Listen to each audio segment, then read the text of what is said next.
마태복음 9장 35절에서 38절에 있는 말씀입니다. 우리 찾아서 같이 한 목소리로 읽겠습니다. 예수께서 모든 도시와 마을에 두루 다니사 그들의 회당에서 가르치시며 천국 복음을 전파하시며 모든 병과 모든 약한 것을 고치시니라. 무리를 보시고 불쌍히 여기시니 이는 그들이 목자 없는 양과 같이 고생하며 기진함이라. 이에 제자들에게 이르시되 추수할 것은 많되 일꾼이 적으니 그러므로 추수하는 주인에게 청하여 추수할 일꾼들을 보내 주소서로 하라 하시니라. 기도하겠습니다. 신령과 진정으로 예배하는 자들을 찾는 아버지 하나님, 찬양과 기도 가운데 임하시고 이제 말씀 가운데 우리와 함께 하셔서 하나님의 임재를 맛보게 하시고 무엇보다도 살아계신 하나님을 직접 체험하는 귀한 시간 되게 하여 주시옵소서. 저희들의 무거운 짐을 내려놓습니다. 삶의 현장에서 있었던 무거운 짐, 아픈 상처, 말로 표현할 수 없는 여러 가지 많은 일들을 가지고 하나님 앞에 나왔습니다. 하나님께서 어루만지시고 치유하시고 회복하시고 하나님의 것으로 가득 채워 주시옵소서. 예수님의 이름으로 기도했습니다. 아멘. 아주 오래전입니다.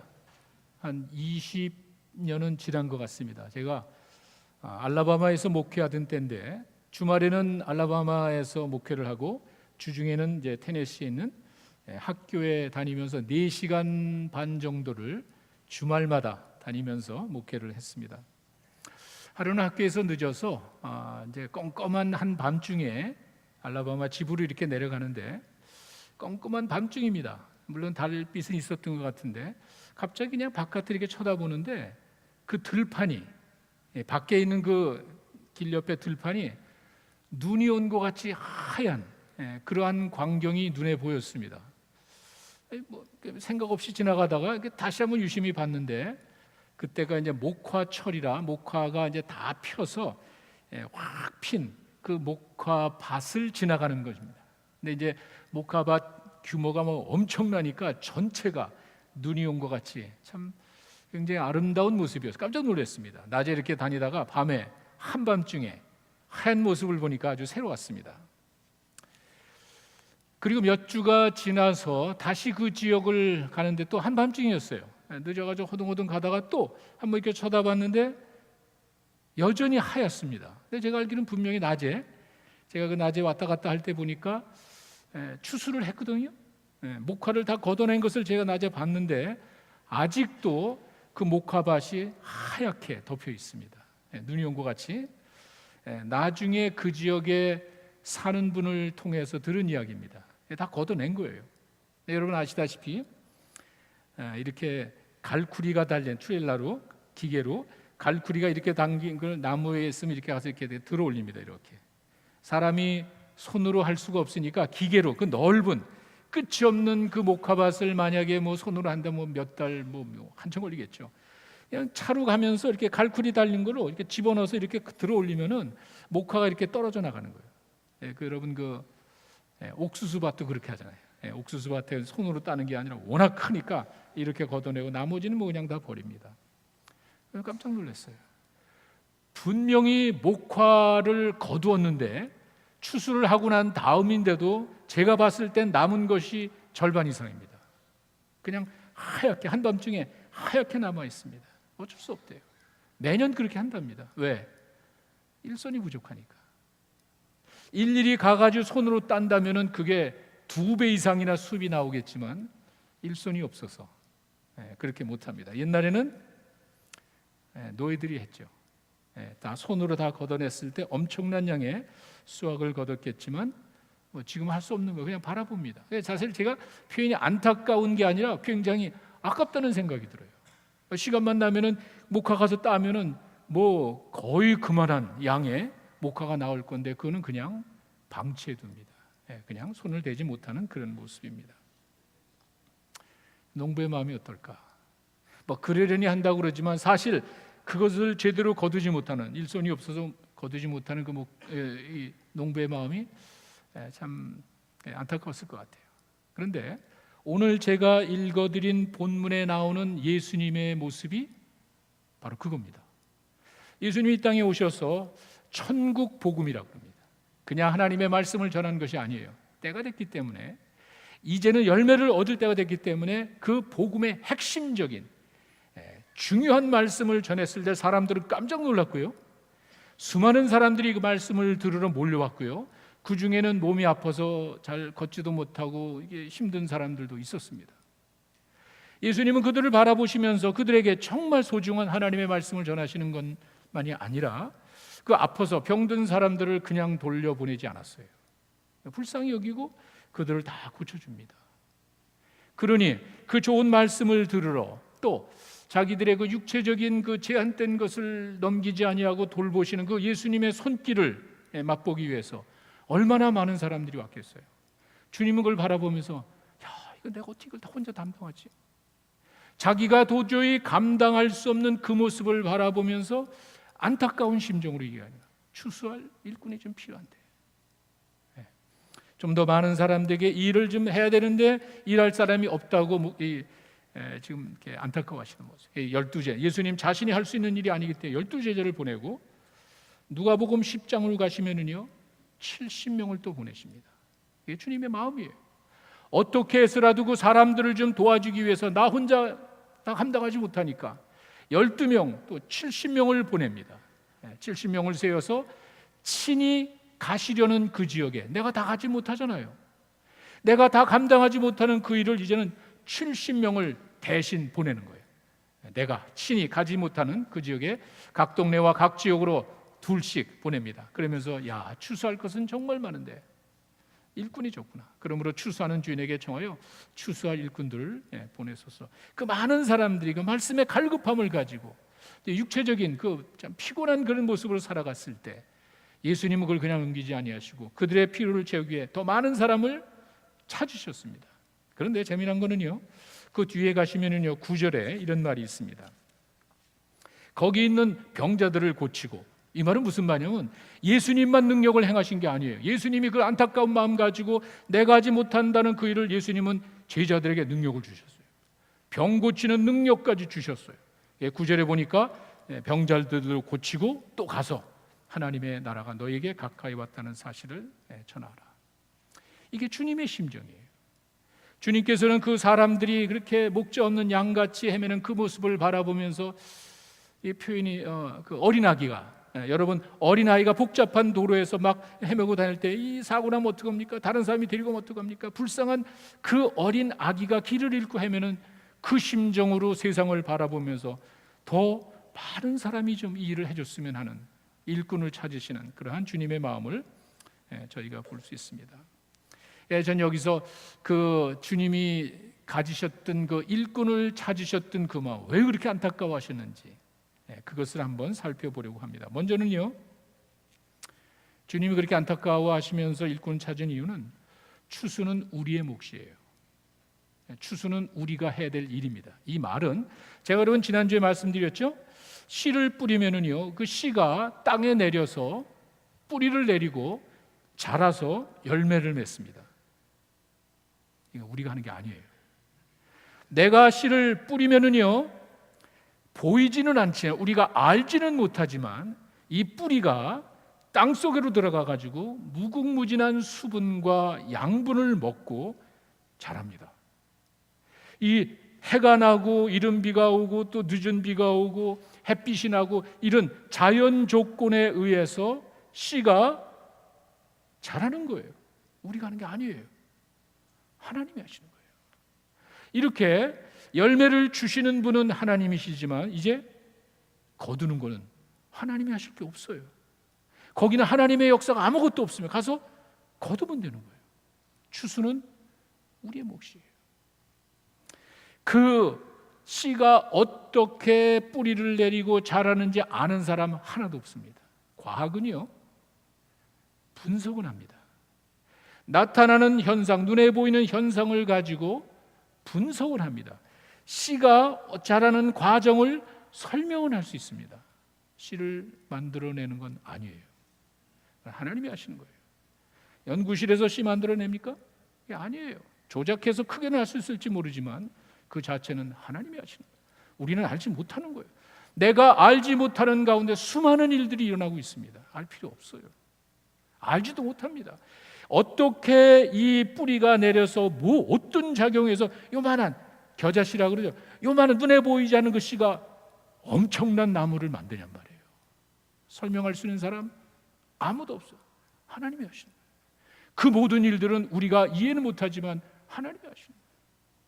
근데 다 자랐습니다. 열매가 자라고 난 다음에 하나님이 하실 게 없어요. 거기서 거두면 되는 거. 그건 우리 몫이에요. 지금 예수님이 안타까워하시는 것은 이제 예수님이 그 하나님께서 주신 그 창조의 원칙에 의해서 이 씨를 내리고 이 곡식이 자라고 다 걷었을 때 이제는 우리들이 가야 돼. 우리들이 가서 걷기만 하면 되는 거예요. 추수는 우리의 몫이에요. 그런데 제가 이 내용을 가만히 보면서 생각하니까 신앙의 원리도 똑같습니다. 하나님이 인간을 구원하시는 그 역사도 똑같습니다.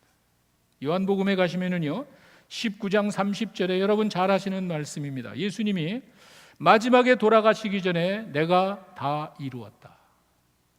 여러분 인간이 구원받기 위한 그 모든 조건을 다 이루신 거예요. 죄인이 받아야 될 벌을 예수님이 다 당하신 거예요. 그리고 난 다음에 예수님께서는 더 이상 너희들은 할 게 없어. 하나님의 기준에 도달해서 하나님의 어린 양이 돼서 하나님의 영광의 부족함이 없이 모든 조건을 다 이뤘습니다. 여러분 우리가 그냥 조금 선한 일하고 조금 수준 높여서 하나님을 만족시키는 게 아니에요. 즉 우리의 관심은 영생이에요. 내가 노력하고 내가 좀 뭐 한다 그래서 내 수준을 벗어나서 하나님의 영역에 도달하는 게 아니에요. 인간이 아무리 뛰어난다 그래도 하나님의 기준을 만족시킬 수는 없는 거예요. 우리는 지금 그 이야기라고 있는 거예요. 인간이 태어나가지고 영원히 살고 싶은 욕망은 이건 하나님이 주신 거예요. 세상 모든 만물을 하나님이 다 창조하셨지만 인간만 하나님의 영을 주셨어요. 인간만 오래 살고 싶은 욕망이 있는 거예요. 인간만 오래 살 수 있단 말이에요. 그런데 죄가 하나님을 거역하는 그 죄가 하나님과 인간 사이를 띄어놨습니다. 이제 다시 그 하나님의 기준을 맞추려니까 어린 양의 그 그러니까 여러분 제사제도에서 나오는 그 내용들 살펴보시면 흠없고 깨끗한 것이 하나님의 제물이 될 수 있는 거예요. 하실 수 있습니까? 내가 하나님의 기준에 하나님의 영광에 도달할 수 있으면 이렇게 깨끗하게 사실 수 있습니까? 우리가 하는 게 아니에요. 하나님의 몫이에요. 그 일을 위해서 예수님이 이 땅에 오셨고 끔찍한 고통을 당하셨습니다. 그냥 극화시킨 게 아니에요. 어떤 사람은 침을 뱉었습니다. 더럽다고. 어떤 사람은 따구를 때렸습니다. 어떤 사람은 막 채찍으로 쳤습니다. 어떤 사람은 칼로 찔렀습니다. 다양한 죄인들을 대신해서 죽으셨다는 그거예요. 그 엄청난 그런 큰 고통을 예수님이 다 이루시고 난 뒤에 돌아가시기 전에 It is finished. 하나님이 하셔야 되는 그 역할을 다 이루신 거예요. 하나님의 아들이 다 이루신 거예요. 인간의 구원 역사도 마찬가지입니다. 사람이 구원받기 위해서 해야 되는 것이 내가 노력해서 되는 게 아니에요. 내가 하나님의 영광을 가렸으면 그 영광을 내가 회복시키는 게 아니에요. 수준 차이예요. 할 수가 없는 거예요. 예수님이 이 땅에 오셔서 그 모든 과정을 다 이루셨습니다. 그리고 마지막 승천하셔서 부활하셔서 하늘로 가시면서 이야기하는 가라. 이제 가서 모든 민족에게 전하기만 하면 돼. That's yours. 그건 하나님이 하시는 게 아니에요. 인간을 구원하기 위한 그 엄청난 희생과 고통은 우리가 할 수 있는 게 아니잖아요. 어떻게 하나님의 기준에 도달합니까? 하나님이 하시는 거예요. 논리적으로 생각해 보세요. 우리 보고 할 수도 없는 기준을 세워놓고 그거 하나 못 하나 바라보는 그런 분이 아니잖아요. 그걸 하지 못하기 때문에 예수님을 이 땅에 보내셔서 하나님의 아들이 죄 없이 깨끗한 어린 양이 돼서 모든 죄를 위해서 대신 담당하시고 It is finished. 마태복음 28장 19, 20절은 바로 그거면 승천하시면서 예수님이 십자가에서 우리 죄를 위하여 돌아가신 건 참 중요한데 돌아가시고 그냥 무덤에 남아 있습니다. 우리 죄를 위하여 돌아가신 거는 좋은데 그냥 무덤에 남아 있는 거예요. 무슨 소망이 있습니까? 그 하나님의 역사가 살아있다는, 그 하나님의 역사가 분명하다는 사실을, 의를 입증하기 위해서 부활하신 거예요. 그러더니 승천하시면서 이제 가라. 이제 가, 모든 민족에 가서 전하기만 하면 돼. 너희들이 할 거 아무것도 없어. 사람들이 그냥 믿으면 되는 거야. 하나님의 기준에 도달하는 모든 과정은 it is finished. 그건 하나님의 역할이었어. 하나님 부분이었어. 다 끝났어. 이제 가서 전하면 돼. 사람들은 믿으면 되는 거야. 야, 이게 보통 진리가 아닙니다. 인간이 구원을 얻기 위해서 하나님이 하실 일이 있고 우리가 할 일이 있습니다. 열매를 주시는 분은 하나님인데 거두는 것은 우리 몫이에요. 하나님은 인간의 죄를 위해서 아들 독생자를 이 땅에 보내셔서 하나님의 아들이, 하나님 자신이 엄청난 고통을 당하셨고요, 이제는 그 예수를 믿는 자들을 구원하신다고 약속하셨습니다. 그 다음 우리 몫이에요. 예수님이 모든 사람을 위해서 죽으셨다 그래서 모든 사람이 구원받는 게 아니에요. 잘 기억하세요. 하나님의 파트가 끝났습니다. 이제는 우리 파트가 있는 거예요. 하나님이 그 일을 다 이루셨다고 다 구원받는 게 아니에요. 모든 사람이 다 구원받을 수 있는 길은 열어놨지만 자동으로 구원받는 게 아니에요. 유니버셜로 되는 게 아니에요. 내가 아무리 믿고 노력한다 그래도 우리 하나님이 이루신 근거가 없으면 안 되는 거예요. 내 공로 가지고는 아무리 노력해도 하나님의 기준에 도달할 수가 없는 거예요. 이걸 보면은요, 하나님이 이 세상 만물을 창조하시고 이끌어가는 그 모습 가운데 보게 해주시는 거예요. 우리가 이렇게 살아가는 이 원리도 보니까 맞아, 하나님의 하실 일이 있고 우리가 해야 될 일이 있는 거랑 똑같이 사람을 구원하는 역사도 하나님이 하실 일이 있고 우리가 해야 돼. 바울이 그거를 정확하게 이야기했습니다. 에베소서 2장 8절과 9절에 가시면은 너희는 그 은혜로 인하여 믿음으로 구원받았다. 참 정말 대단한 분이에요. 이 말 표현이 은혜에 의하여 믿음으로 구원받았다. 이게 두 가지, 하나님의 파트, 그 다음에 우리 인간의 파트, 이걸 정확하게 구분해서 설명합니다. 이 하나님의 은혜, 그 은혜라는 말은 무슨 말이냐면 예수님의 십자가를 두고 이야기하는 거죠. 우리가 당해야 될 고난을 예수님이 대신 당했기 때문에 이제 믿으면 되는 거지. 내가 40일 금식기도 한다고 되는 게 아니에요. 내가 목욕 제기하고 깨끗하게 빈다 그래서 하나님이 내 손 들어주는 게 아니에요. 근거가 있어야죠. 그 예수님의 십자가 근거에 의해서 믿음으로라는 것은 우리의 신앙 고백이지요. 요한복음 1장 12절에 그런 말이 있습니다. 영접하는 자, 곧 그 이름을 믿는 자라 그랬습니다. That's our part. 우리가 해야 될 일이에요. 하나님께서 다 이뤄놓으신 근거에 의해서, 그 은혜에 의해서 내 믿음이, 신앙 고백이 하나님의 구원 역사를 완성하는 거예요. 다르더라. 두 가지, 하나님의 역할과 인간의 역할이 맞아 들어가야 돼요. 이 세상을 만드셔서 이 세상을 이끌어 가시는 그 하나님의 창조의 원리가 이렇게 우리 구원 역사에도 정확하게 나타납니다. 열매를 자라게 해주시는 분은 하나님이에요. 거두는 것은 우리 몫이에요. 예수님이 그걸 안타까워하시는 거예요. 거두기만 하면 되는데. 그래서 예수님께서는 추수할 일꾼을 찾으시는 거예요. 그래서 헌신된 사람들에 의해서 하나님이 주신 엄청난 은혜를 더 많은 사람들에게 주기를 원하시는 거예요. 또 한 가지가 있습니다. 우리 주님께서 그렇게 추수할 일꾼을 간절히 찾으시는 이유는 때를 놓치면 안 되기 때문에 그래요. 열매가 항상 그대로 있는 게 아니에요.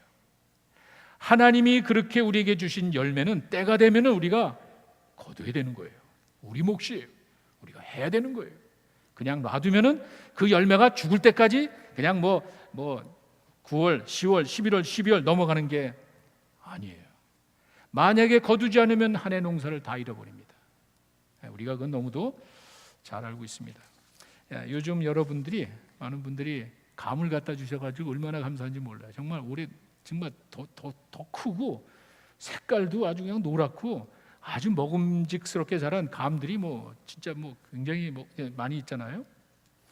한 해 동안 하나님께서 좀 비도 주시고 햇빛도 주시고 하여튼 열매를 맺었습니다. 그런데 지난주에 내가 우리 집에 그런 이제 감나무 열매 감이 엄청 많이 열렸는데 야, 입 벌리면서 진짜 너무 멋있다 그랬는데 지난주에 제가 바빠서 시간이 없어가지고 감을 따지를 못했어. 주렁주렁 달린 그 감을 바라보면서 기뻐하면서 야, 정말 이거 끝내준다라고 했는데 너무 바빠가지고 제가 감을 못 땄어요. 지금 어떻게 됐죠? 만약에 그랬다면 지금 어떻게 됐죠? 지난 주말에 어제 오늘 갑자기 온도가 떨어지면서 다 얼었어요.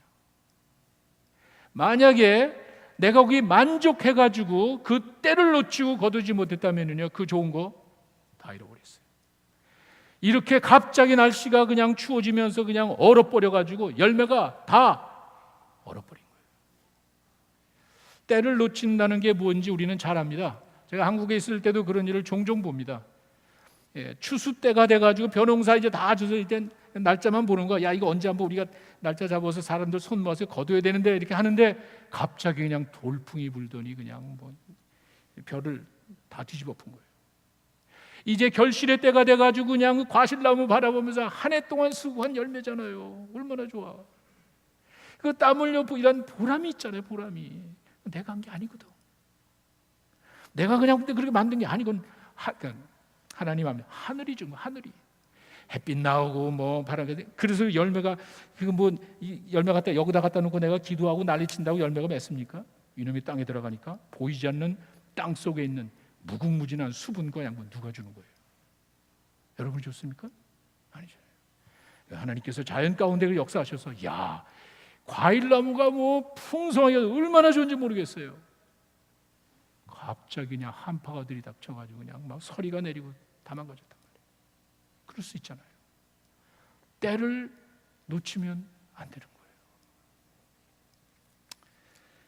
이것 역시 영적인 면에서도 똑같아요.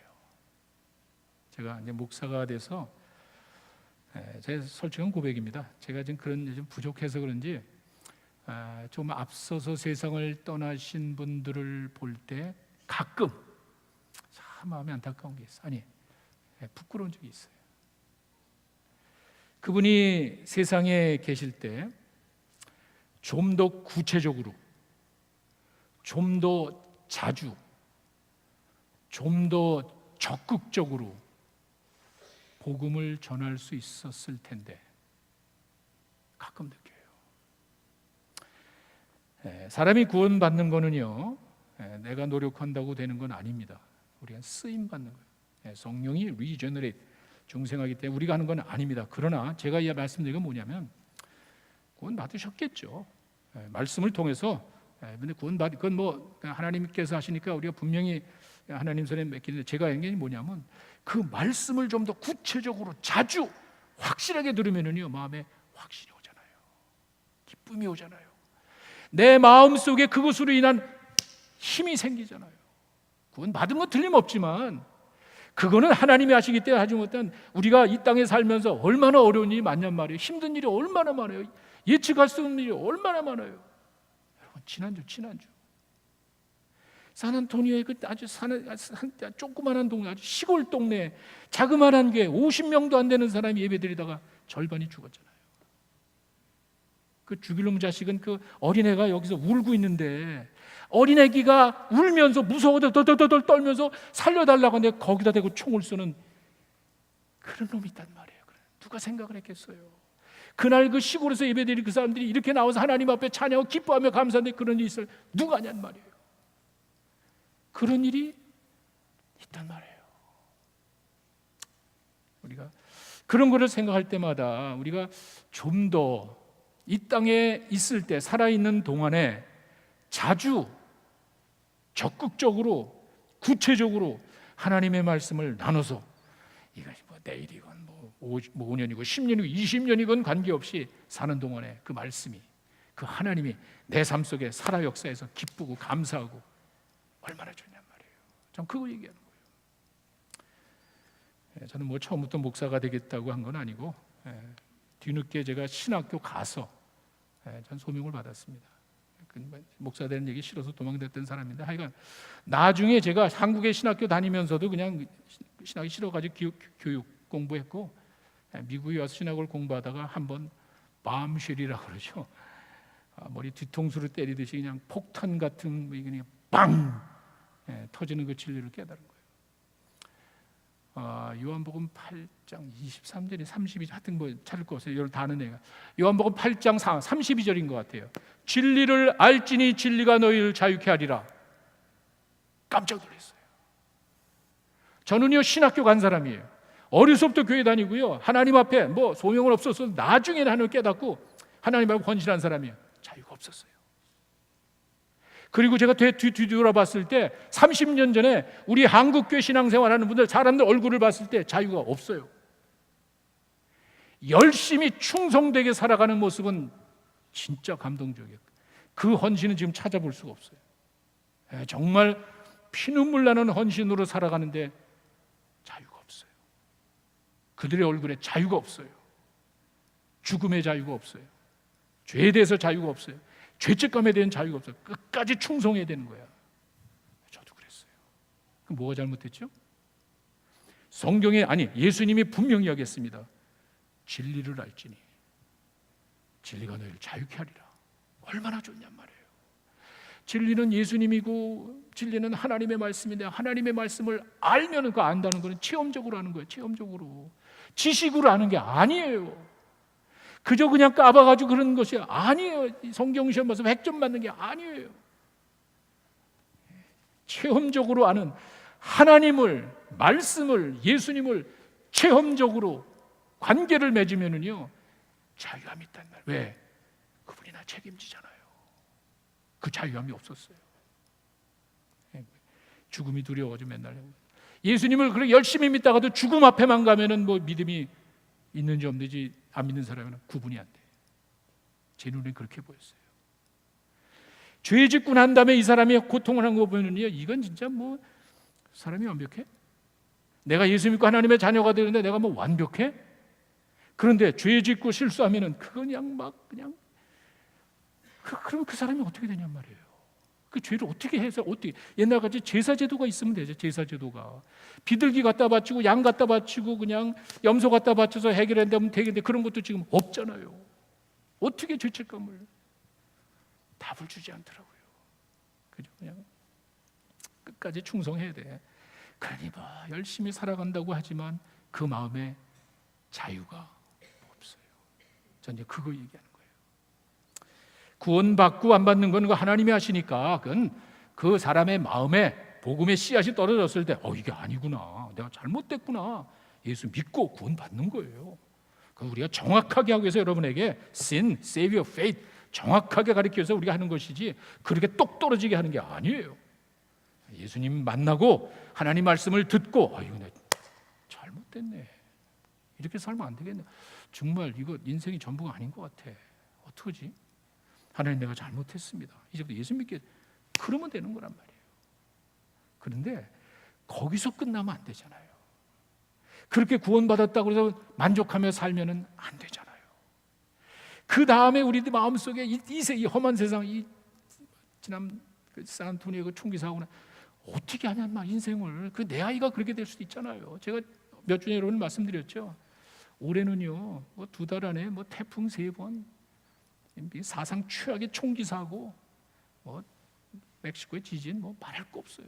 산불, 뭐 이게 지금 뭐 세이프한 장소가 이게 정신을 못 차릴 정도예요. 우리가 지금 그렇게 살고 있다고. 괜찮아, 아무 관계 없어요. 하나님이 함께 계시잖아. 이 땅에서 영원히 사는 것도 아니야. 그 확신만 가지고요, 그 말씀으로 위로하고 권면했을 때 내가 초막이든지 궁궐이든지 주 예수 모시고 이제 천국이야. 그 확신과 자유함을 가지고 살면 되는 거 아니에요?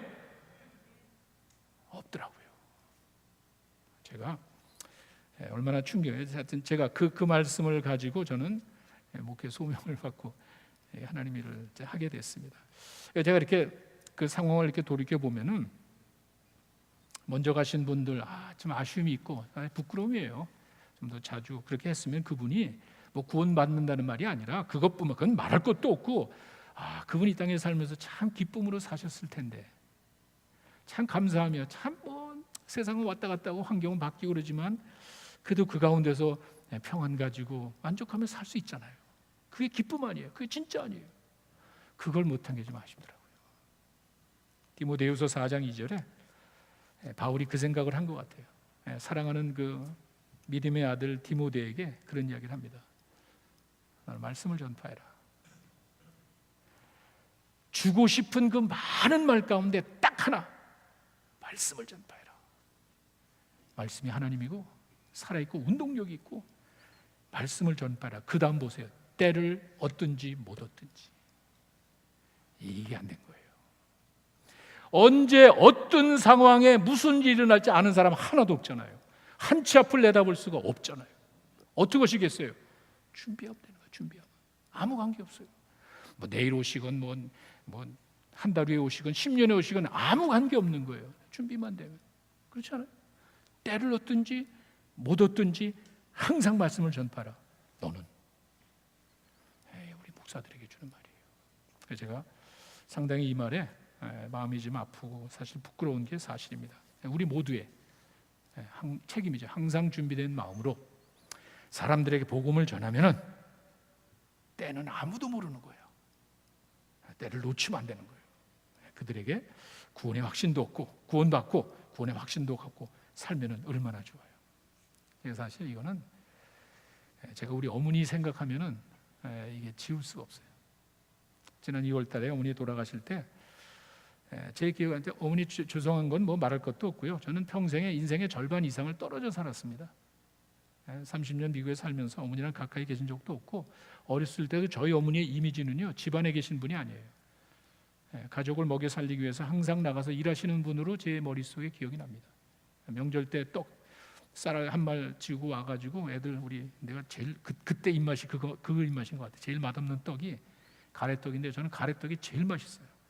가래떡보다 거기 뭐 들어가고 있는 건 그 진짜 떡이 아니야. 하여간 그냥 가래 깨끗한 그거 간장 찍어 먹는 게 최고야. 어머니가 그때 해주셨거든. 그게 입맛이 그냥 이제 명절 되면요, 어머니 기다리고 어머니가 쌀 가져와서 그냥 방앗간에서 가래떡 찌면은 뭐 아침 저녁 세 끼 네 끼 다 가래떡 먹는 거야. 너무 지금도 가래떡만 하면 난 너무 좋아. 하여간 그 어머니의 이미지가 저는 그래요. 항상 가족을 먹여 살려. 또 뭐 잘 배우지를 못하셨으니까 글을 잘 모르시죠. 이게 성경 읽고 뭐 깨닫고 그러시는 분이 아니에요. 또 나가서 생활하다 보니까 교회 평생 신앙생활 하셨죠. 기도하시고 이런 건 뭐 조금도 뭐 의심할 거 없는데 교회를 자주 다니신 건 아니에요. 나중에도 다리 6.25 때 다리 다치신 게 있고 그래가지고 잘 걷지도 못하시고, 그러니까 어머니 생각하면은요 그런 마음이 항상 있습니다. 인생의 절반을 떨어져서 살고 미국에 살고 한국에 살고, 그리고 가끔 들어가서 어머니 뵈는 게 참 안타까우니까 어머니 그냥 좋아가지고, 또 막내 아니에요, 막내. 뭐 어머니 품에서 그냥 노는 거야. 그러면서도 사실 복음을 제대로 전한 건 아니잖아요. 제가 몇 년 전에 우리 가정 예배를 드리면서 우리 형제들, 제가 가면은 뭐 주일을 뭐 한 주 뭐 이렇게밖에 없잖아요. 이게 왔다 갔다 하면서 들리는 거기 때문에 꼭 다른 교회 가기 때문에 집에서 가정 예배 드린 적이 없어요. 그래서 한 번에 제가 그걸 다 취소하고 집에서 가정 예배를 드렸어요. 얼마나 좋았는지 모르겠어요. 제가 정말 마음이 굉장히 아팠습니다. 다른 사람에게 이렇게 좋은 하나님의 말씀 전하면서 가족에게 하지 않았다는 것, 특별히 우리 어머니. 제가 2월 달에 어머니가 아프시다 해서 그냥 무조건 달려갔잖아요. 어머니가 또 그냥 돌아가시지 않고 계셨는데, 그때 제 마음이 비행기 타고 가면서 딱 하나밖에 없어요. 어떻게 지금 생각, 내가 평생 하지 못한 걸 어떻게 이 짧은 기간에 어머니 돌아가시기 전에 어떻게 이 복음을 짧게 요약해서 이야기할 수 있을까? 제가 비행기 타고 열 몇 시간 하는 동안에 그거밖에 생각이 안 나요. 어머니가 의식은 있으신데 저를 기억하는지 모르겠어요. 제가 이야기하는 거에 반응을 보이시는 것 같지는 않고 그냥 가끔 움직이시긴 하는데, 의사들 말에는 다 듣는다 그러죠. 마음대로 반응 못하기 때문에 가자마자 어머니 붙들고 이야기하는 거예요. 어머니 걱정하지 마. 우리 예수 믿었잖아. 우리 예수 믿는 사람은 하나님께서 끝까지 지켜주셔. 그리고 아버지가 먼저 가셨어. 나도 갈 거야. 어머니 걱정하지 마. 그 얘기를 좀 어머니 살아계실 때 진작 해드렸어도 되잖아요. 때를 얻든지 못 얻든지. 야, 정말 그때 제가 마음이 얼마나 아픈지 모릅니다. 그래서 우리가 기회가 있을 때, 그리고는 이제 제가 어머니께 전하고 한 2주 있다가 들어왔잖아요. 그리고 또 2주 있다가 한 주인가 있다가 중국 선교 갔다가 나오는데 그때 어머니가 돌아가셨어요. 그러니까 평생에, 제가 정말 평생에 잠깐 왔다 가다가 한 3주 정도를 어머니 곁에 계신 거예요. 제일 오래 있었던 것 같아. 어렸을 때 빼고 갈 때마다 그 얘기하는 거예요. 그래서 그거 보면서 야, 평소에 때를 얻든지 못 얻든지 하나님 말씀 전하는 게, 왜? 때는 아무도 모르는 거예요. 우리에게 우리의 책임이구나 하는 그런 심정을, 주님의 심정으로 세상을 바라보면은 가서 전하지 않을 수가 없는 거예요. 왜? 열매를 주시는 분은 하나님이지만 거두는 것은 우리가 하는 거예요. 인간이 구원받기 위한 놀라운 역사는 하나님이 다 이루어 주셨지만 가서 전하는 건 우리가 해야 될 일이에요. 기적으로 하는 게 아니잖아요. 하늘에서 야, 우크라이나 사람들 다 구원받아라, 아니잖아요.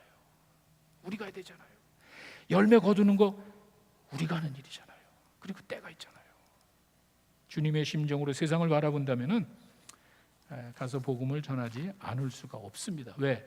하나님의 파트가 있고 우리의 파트가 있는 거예요. 때가 있어요. 우리가 주님의 심정으로 교회를 바라보면은 교회, 그리스도의 몸이라 그랬습니다. 참 기가 막힌 그 애널러지, 그 비교. 이 몸에 지금 제가 이렇게 움직이는 게 제 목적이 있어서 움직이는 겁니다. 이 머리 내 생각해가지고 움직이는 거지 제가 이거 그냥 마음대로 하는 게 아닙니다. 머리 되시는 예수님이 교회의 모든 조직을 움직인단 말이에요. 주님의 심정으로 교회를 바라보면은요, 봉사하지 않을 수가 없는 거예요. 눈에 보이잖아. 이거 해야 되는데 머리가 깨달으니까 그 다음에 손이 가는 거 아니에요. 머리가 하니까 내가 발이 움직이는 거 아니에요. 고린도전서 12장 27절에 가시면은 그런 말이 있습니다. 너희는, 교회는 그리스도의 몸이고 각 지체다. 기가 막히잖아요. 이 몸의 모든 움직이는 건 머리가 알아서 하는 거, 머리가 알아서 하는 거잖아요. 이 머리가 움직이라서 움직이는 마찬가지로 이 교회, 교회 그리스도의 몸이고, 에베소서 1장 22절에 가면은 교회의 만물 위에 교회의 머리가 되신 거예요. 교회의 대표자란 말이에요. 성숙한 교회, 하나님의 말씀에 익숙하고 하나님의 말씀에 성숙한 교회는 그리스도의 머리가 역사한단 말이에요.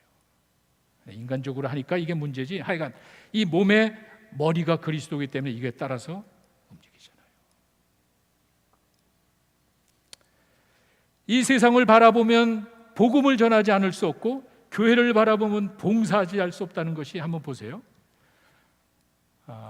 저희 주일학교 교사들이 많이 필요합니다.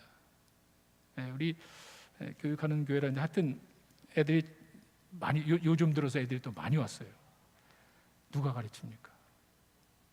외부에서 다른 교인이 와서 우리에게 지원하겠어요? 아니면 우리에게 나오지 않은 사이, 그게 뭐 교사가 없대 내가 교사 출신에 가서 도와줄까? 그렇게 하겠습니까? 그렇진 않잖아요. 뭐 여러분 아시는 내용이지만 고신과 통합축, 뭐 이런 교회 통계, 총회에서 나온 통계를 보시면은요, 정말 각 교회의 절반 이상이 주일학교가 없대요. 애들이 없다는 거예요. 믿어지지가 않아요. 근데 정말 큰 도시에 가면은 주일학교 없어요. 절반 이상, 그게 애들 숫자가 없는 건지 애들이 교회 안 나오는지 모르지만 정말 교회에, 대부분 교회에 애들이 없대요. 왜 그런지 아세요? 그놈들이 다 우리 교회 온 것 같아. 나가보세요. 정신이 없어. 정신없어 이게. 근데 보세요. 그거를 이렇게 바라보면은 애들이 교회 신앙적으로 잘해야 되잖아요. 누가 가르치냔 말이야. 원래 영어 가르치니까 그러네. 그건 둘째 괜찮아요. 우리 어머니들이 이를 협조해 주시면은요, 정말 그 아이들의 영적인 신앙을 누가 하냔 말이에요. 우리가 해야지, 우리가. 주님이 그 생각을 할 것 같아요. 야, 주일학교 교사 필요하대. 유치부에 남자 교사가 필요해. 유치부에 어린애들이, 엄마들 착하니까 엄마들 말 안 듣죠. 우리 한국 애들은 똑똑해서 약한 사람 말 안 들어. 옛날에 오태화 형제가 있을 때 오태화 형제가 제가 10년 뒤에 잘 가르쳤거든요. 근데 남자 선생님 없으니까 이제 유치부에 막 엉망이래. 좀 인상 좀 이런 분이 좀 가면 좋겠어. 앉아만 있어도 애들이 아저씨 보고 정말 남자 교사가 필요하대요. 그러면 그게 주님의 음성 아니에요. 우리 교회를 관리하는 것도 마찬가지예요. 참 많은 분들이 도와주고 있어요. 이 전체 이거 가꾸려면은요, 여러분이 한 달에 한 번 봉사하실 분 한 서너 명만 있으면은요, 지금 한두 분이 해주고 계신데 정말 큰 일을 이룹니다. 여러분 2주 전에 여기 이쪽에 건물 쓰시는 분은 잘 모르실 거예요. 2주 전에 토요일 날 본당 하수도가 막혔어요. 토요일 날. 어떻게 합니까? 내일이 주일인데 급하게 회사 연락해가지고 막 그 엑스레이 뭐 이것저것 내시경 같은 거 막 찍어서 막 봤는데 딱 땅 속에 한 군데 파이프가 막힌 거예요. 내일이 주일입니다. 어떻게 얘기해요? 저한테 연락이 온 거예요. 야, 이거 좀 어떻게 에스티메이션 얼마 나오냐? 그 얼마 되지 않은데 그 땅을 파고 그 고치는데 토일이거든요. 3,000불 내래. 여러분, 이렇게 놀라지도 않아? 그걸 고치는데 3,000불을 내래. 야, 정말. 물론 주말이니까 또 우리가 교회니까 다 주말에 행사 겹치니까 아마 그런 일도 있겠지만 하여간 큰 회사니까 그렇게 힘든 것 같아요. 뭐 없죠, 안 되죠. 이제 그 다음에 그냥 다 여러분은 모르십니다. 우리 저 본당 다 못 썼어요. 화장실 다 막고 부엌 물 다 잠그고, 왜? 물이 넘치니까 화장실을 못 썼어요. 그리고 주중에 우리 교회 젊은 분들이 가서 꽃갱이로, 기구도 없어, 이 포크레인도 그냥 손으로 힘으로 땅을 파가지고 그 파이프를 찾았는데 그 파이프가 신기한 게 파이프가 새 가지고 물이 흐르니까 옆에 있던 나무 뿌리가 이렇게 해서 뿌리가 글로 들어간 거예요. 야, 그거 보면 진짜 신기해. 땅 속에 뿌리가, 나무의 뿌리가 그 파이프를, 지난번에 이때 공사한 사람이 이걸 깨끗하게 파이프를 새 걸 넣었어요. 이걸 새 걸 안 넣고 그냥 테이프를 붙여버린 거예요. 근데 거기서 이제 하수도 물이 흐르니까 옆에 있는 나무가 뿌리가 축축축 해가지고 일로 들어가는데 이만큼 뿌리가 이 파이프 속에 그냥 꽉 막아버린 거예요. 그걸 찾았어요. 야, 그 땅을 꽃갱이로 치고, 또 이제 그거 아는 분이 기계 가져오고 해서 파이프를 싹 고쳤어요. 3,000불 세이브한 게 아니죠. 하나님께서 그래 잘했다 너희들 3,000불 벌었다가 아니죠. 주의 몸된 교회를 살린 거예요. 저 그렇게 봐요. 저희 교회 예산은요 거의 위클리 베이스입니다. 여러분 우리 교회는 아셔야 돼요.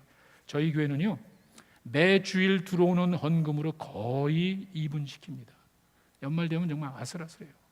이렇게 자원봉사로 도와주시는 분들이 아니면은요 저희는 생각을 못합니다. 할 일이 너무 많아요. 여기 지금 우리 체육관이 외등이라고, 전에 저쪽 건물은 없지만 요즘 파이어 코드가 세가지고 바깥에 어두워지면은 문 열고 들어오는 문에는 자동으로 불이 들어오게 돼요. 이게 불이 다 나갔어. 이게 전기 공사입니다. 이거 사람 부르면 또 엄청나요. 최근에 저희 교회, 최근도 아니야 1년 됐는데 우리 젊은 전기 기술자 한 분이 계세요. 다 고쳐줬어요. 다 고쳐줬어요. 엄청난 거예요. 그리고 이분이 약속을 했습니다.